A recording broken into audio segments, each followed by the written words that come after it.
मित्रों, नए साल 2022 की ढेरों बधाइयाँ।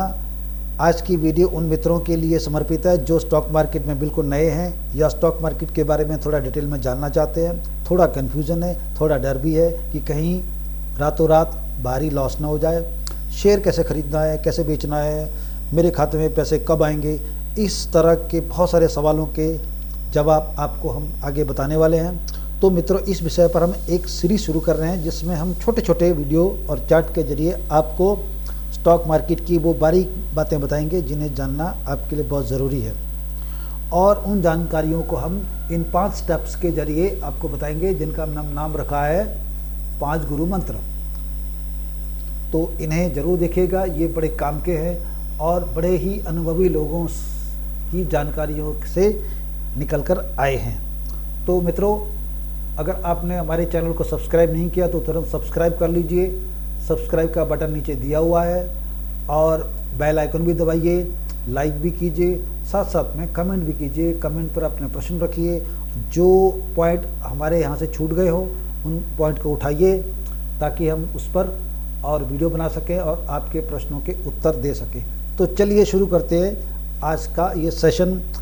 नमस्कार दोस्तों, ट्रेडिंग स्टॉक 100 में आपका स्वागत है। हम स्टॉक मार्केट का डेटा चार्ट पर एनालिसिस करके शॉर्ट टर्म और स्विंग ट्रेड के लिए स्टॉक्स को अपने सिस्टम में फिल्टर करते हैं। तो मित्रों, सबसे पहले आपको ये जानना होगा कि स्टॉक का मतलब क्या होता है, शेयर किसे कहते हैं, इसकी शुरुआत कैसे होती है।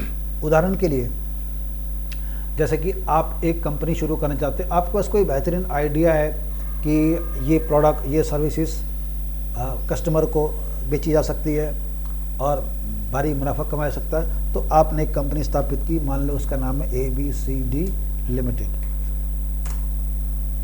अब इस कंपनी को शुरू करने के लिए लगभग 2 लाख की पूंजी की ज़रूरत है, हम एज्यूम कर लेते हैं, और इसमें से 1 लाख रुपया आपके पास पहले से मौजूद है।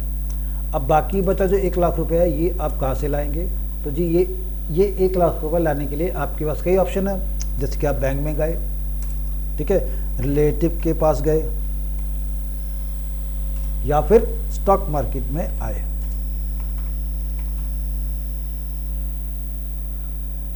अब स्टॉक मार्केट में आने के लिए आपको करना क्या है? आपको चाहिए 1 लाख रुपया। अब आप कहेंगे भाई मुझे 1 लाख दे दो, तो स्टॉक मार्केट में तो हजारों लाखों करोड़ों लोग हैं, तो कोई एक व्यक्ति तो आप अपना सारा पैसा आपकी कंपनी में नहीं लगाएगा। तो अब करेंगे क्या? सिंपल उत्तर है कि आप इस 1 लाख को 10,000 टुकड़ों में डिवाइड कर देंगे कि भैया आप 10-10 रुपये मेरी कंपनी में इन्वेस्ट कीजिए। 10-10 रुपये के हिसाब से आप कितने भी शेयर ले सकते हैं। 10 रुपया इंटू 200 लीजिए, 10 रुपये करके आप 100 लीजिए। तो इस तरह से आप इस 1 लाख को कई हिस्सों में आप डिवाइड कर देते हैं। तो इसे क्या कहते हैं? इसे कहते हैं शेयर। यानी 1 लाख का हमने 10,000 हिस्सा किया और एक हिस्सा बना 10, यानी ये 10 रुपया इस कंपनी का एक शेयर हुआ। ये 10 रुपया इस कंपनी का शेयर हुआ। अब लोगों ने निवेश कर दिया, आपने एक फिक्स गिनती रखी कि एक बंदे को इतना ही मिलेगा। इस तरह से आपके सभी शेयर बिक गए, 10,000 शेयर बिक गए और आपको पैसा मिल गया। आपने कंपनी शुरू कर दी, आपकी कंपनी में प्रोडक्शन शुरू हो गया और करीब 1 साल के बाद आपने जनता को बताया, जो निवेशक उनको बताया कि भाई हमने इस साल 20,000 रुपये कमाया और हम इसमें से 5,000 रुपये आपको लाभ में से अपने शेयर होल्डर को देना चाहते हैं। हम जितने भी शेयर होल्डर हैं उनको उन सबको हम कुल मिला के 5,000 रुपये देंगे। और जिसके पास जितने शेयर्स हैं, मान लो मेरे पास 100 शेयर्स है, किसी के आपके किसी दोस्त के पास 2,000 शेयर है, तो हम ये 5,000 रुपये इन सब में बांट देंगे। तो इसे, ये जो पैसा बट रहा है इसको क्या कहते हैं? इसे कहते हैं डिविडेंड, ठीक है, इसे कहते हैं डिविडेंड। तो कंपनियां अपने निवेशकों को, शेयर धारकों को डिविडेंड देती हैं। कई कंपनियां बहुत सालों से दे रही है, कई कंपनियां कई बार देती हैं, साल में 2-2, 3-3, 4-4 बार भी देती हैं। तो इस तरह से डिविडेंड देने वाली कंपनी का बाज़ार में अच्छी साख होती है। उसके बाद जब कंपनी अच्छे मुनाफे की ओर जाना शुरू कर देती है, धीरे धीरे कंपनी में ग्रोथ आना शुरू हो जाता है, उसी तरह धीरे धीरे इस कंपनी के शेयरों की कीमत भी बढ़ने लग जाती है। धीरे धीरे 15 से 20 हो गया, हो सकता है 50 रुपये हो जाए, 10 रुपये का, उसका 100 हो जाए, 1000 भी हो सकता है। तो इस तरह से आपने 10 रुपये निवेश किया था, कंपनी ने अच्छा मुनाफा कमाना शुरू किया, कंपनी की ग्रोथ होने लगी, तो आपके शेयर का दाम भी धीरे धीरे बढ़ने लग गया। मित्रों, आपको एक तो डिविडेंड मिल रहा है,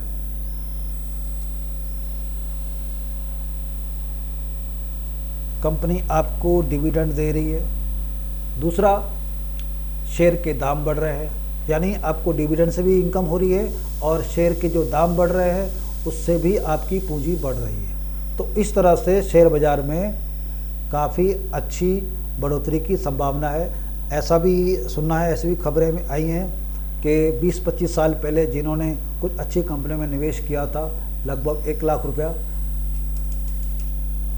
आज वो पैसा उनके बढ़कर 1 करोड़ के आसपास भी पहुंच चुका है। यानी वो छोटे से निवेश करके करोड़पति भी बन गए हैं। तो शेयर बाज़ार में पैसा कमाने की असीमित संभावनाएं हैं, इसलिए बिल्कुल भी घबराने की ज़रूरत नहीं है कि इसमें रातों रात बर्बाद हो जाते हैं, घर द्वार बिक जाते हैं। मित्रों, ऐसी कहानियां हैं, इस विषय में हम अगले वीडियो में चर्चा करेंगे कि वो सच है या सिर्फ सब झूठी है।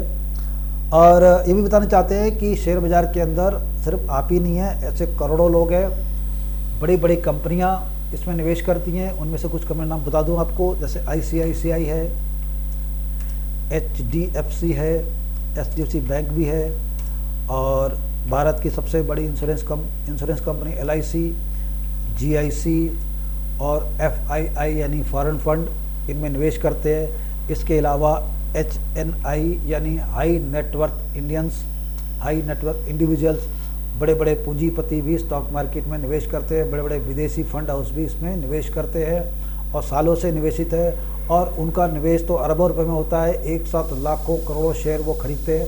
इसलिए आप बिल्कुल भी निश्चिंत रहिए कि इसमें आपको रातों रात नुकसान हो सकता है। तो मित्रों, हम अगले चैप्टर में चलते हैं कि शेयर बाज़ार किसे कहते हैं, ये कहाँ है, इसका स्वरूप क्या है। तो मित्रों, शेयर बाज़ार ये रहा आपके सामने, इसे कहते हैं स्टॉक एक्सचेंज। ये एक किस्म का बाज़ार ही है। यहाँ पर जैसे मंडी होती ना हमारे छोटी छोटी बस्तियों में, जहाँ से कुछ सब्जियाँ लेके आते किसान लोग, जो किसान यहाँ से सब्जियाँ लेके आया और इधर से ग्राहक आए, तो एक जगह आ गए हाट, जिसे कहते हैं ना बाज़ार, एक पटरी बिछाकर, तो ये खरीदार आ गए, ये बेचने वाले आ गए। इस तरह ये स्टॉक एक्सचेंज है। यहाँ पर कोई खरीदार आएंगे और यहाँ कुछ बेचने वाले आएंगे, और सामने होगा कंप्यूटर की स्क्रीन। बेचने वाला यहाँ सामान लगाएगा और खरीदने वाला उसका भाव देकर उसको खरीदेगा। इन सब ट्रांजैक्शन को मैनेज करने के लिए, इन सबको एक जगह एकत्रित करने के लिए, जिस जगह का नाम है स्टॉक एक्सचेंज, तो ये NSE है, नेशनल स्टॉक एक्सचेंज। इसकी स्थापना आज से लगभग 30-32 साल पहले हुई, भारत सरकार ने की है। ये भारत का सबसे बड़ा स्टॉक एक्सचेंज है। यहाँ पर लगभग 2000 के आसपास कंपनियाँ लिस्टेड है।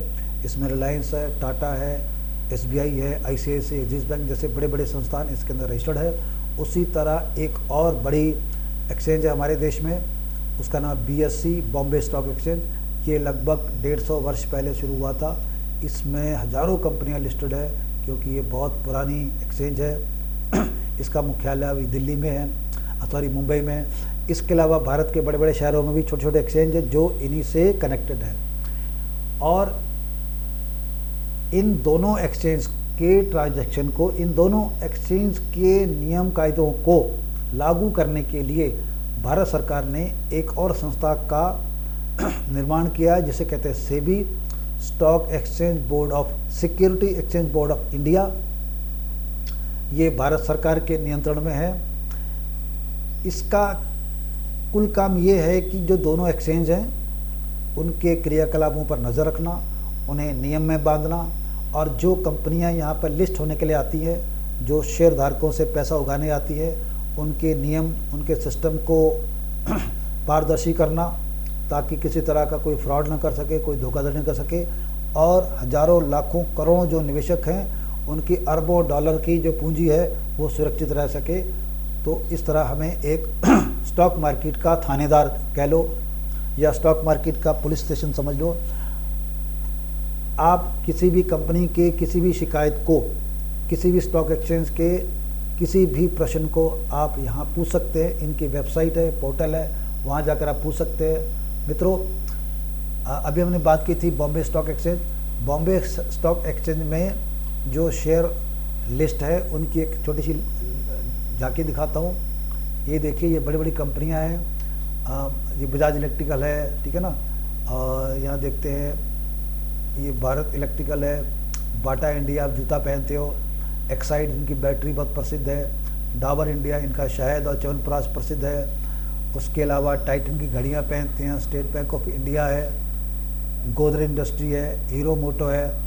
कुल मिलाकर लगभग देश की हर बड़ी कंपनी, हर बड़ी फर्म इसके अंदर रजिस्टर्ड है। और ये स्टॉक एक्सचेंज हमें डेली के टर्नओवर्स, कौन से स्टॉक्स में कितनी ओपन हुई, कितना हाई गया, लो कितना आया, क्लोज कितना हुआ, अंतिम प्राइस क्या था, कल कितने में बंद हुआ था, कितने ट्रेड हुए, कितने शेयरों की ट्रेडिंग हुई, टोटल टर्नओवर कितना हुआ, और ये इनके स्टॉक के कोड, ये सभी हर दिन आपको मिलेंगे। इसमें हर महीने, सालों साल के हिसाब किताब हर तारीख के हिसाब को मिल जाएंगे। किसी भी प्राइस का कौन सी तारीख को क्या कीमत थी और क्या कितना वॉल्यूम हुआ था, हर चीज़ का रिकॉर्ड आपको स्टॉक एक्सचेंज देगा, क्योंकि ये पूरी तरह पारदर्शी है। तो मित्रों, सिर्फ भारत में नहीं, स्टॉक मार्केट तो पूरी दुनिया में है। देखिए, ये नेशनल, ये NYSE यानी न्यूयॉर्क स्टॉक एक्सचेंज, ये अमेरिका में है। ये लगभग दुनिया का सबसे बड़ा स्टॉक एक्सचेंज है। उसी तरह एक और है नास्डॉक, यहाँ पे IT और टेक कंपनियों के शेयर लिस्टेड है, जैसे गूगल, माइक्रोसॉफ्ट। उसी तरह चाइना, शंघाई में स्टॉक मार्केट है, ये बहुत बड़ा है, और जापान में है, ये भी बहुत बड़ा है। ये दुनिया के दिग्गज स्टॉक मार्केट है। यहाँ पे अरबों खरबों डॉलर का कारोबार होता है और लाखों करोड़ों निवेशक इसमें निवेशित है, इसमें ट्रेड करते हैं। इसलिए बिल्कुल भी चिंता करने की ज़रूरत नहीं है। तो मित्रों, आज ये वीडियो हम यहीं ख़त्म करते हैं। जो हमारा अगला वीडियो आने वाला है उसकी विषय वस्तु, जो आपने आज वीडियो देखा है उसी से आगे का अगला भाग है। तो इसमें हम जो कवर करेंगे वो हम कवर करेंगे कि स्टॉक मार्केट समझ लिया, शेयर के बारे में समझ लिया। अब आपके मन में प्रश्न होगा कि पहला कदम क्या लेना है, यानी सबसे पहले क्या करना है। तो सबसे पहले आपको किसी स्टॉक ब्रोकर के पास जाना होगा जो कि सेबी द्वारा रजिस्टर्ड हो, स्टॉक एक्सचेंज में रजिस्टर्ड है। वहाँ से हम शेयरों की खरीद फरोख्त के फॉर्म मिलेंगे भरने के लिए। वहीं हम आपको डीमैट अकाउंट खोलना है।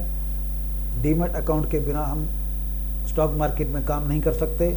तो ये ब्रोकर डीमैट अकाउंट को मैनेज करते हैं। हम जो शेयर खरीदते हैं, बेचते हैं, उनका हिसाब किताब, उनके पैसे का लेन देन और शेयरों की डिलीवरी, सब के सब आपके डीमैट अकाउंट में रजिस्टर होते हैं, जो कि इलेक्ट्रॉनिक माध्यम से होता है। तो भारत के टॉप के 2-3 ब्रोकर्स के बारे में बताएंगे। उसके बाद हम आपको उन टॉप की वेबसाइट्स के बारे में बताएंगे जहां से आपको स्टॉक मार्केट की पूरी जानकारी डे बाय डे मिलती रहेगी।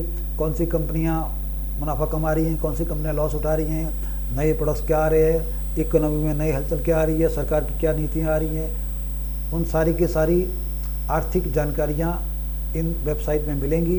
इनके बारे में बताएंगे। इसके बाद हम आपको बताएंगे कि ये दोनों स्टॉक एक्सचेंज में जो डेटा होते हैं उन डेटा को कैसे पढ़ना है, उन डेटा को कैसे समझना है, मंथली डेटा, वार्षिक डेटा, डेली डेटा क्या है, उन्हें कैसे प्रोसेस करना है और इनको प्रोसेस करने के बाद अच्छे स्टॉक्स, अच्छी कंपनी की पहचान कैसे करनी है, उनके बारे में बताएंगे। तो मित्रों, आज के लिए इतना ही। वीडियो देखने के लिए बहुत धन्यवाद। चैनल को सब्सक्राइब कीजिए, बेल आइकन दबाइए, कमेंट भी कीजिए और हमारे अगले वीडियो का इंतज़ार कीजिए। तब तक के लिए बहुत बहुत धन्यवाद। Happy trading. आप सबका दिन मंगलमय हो।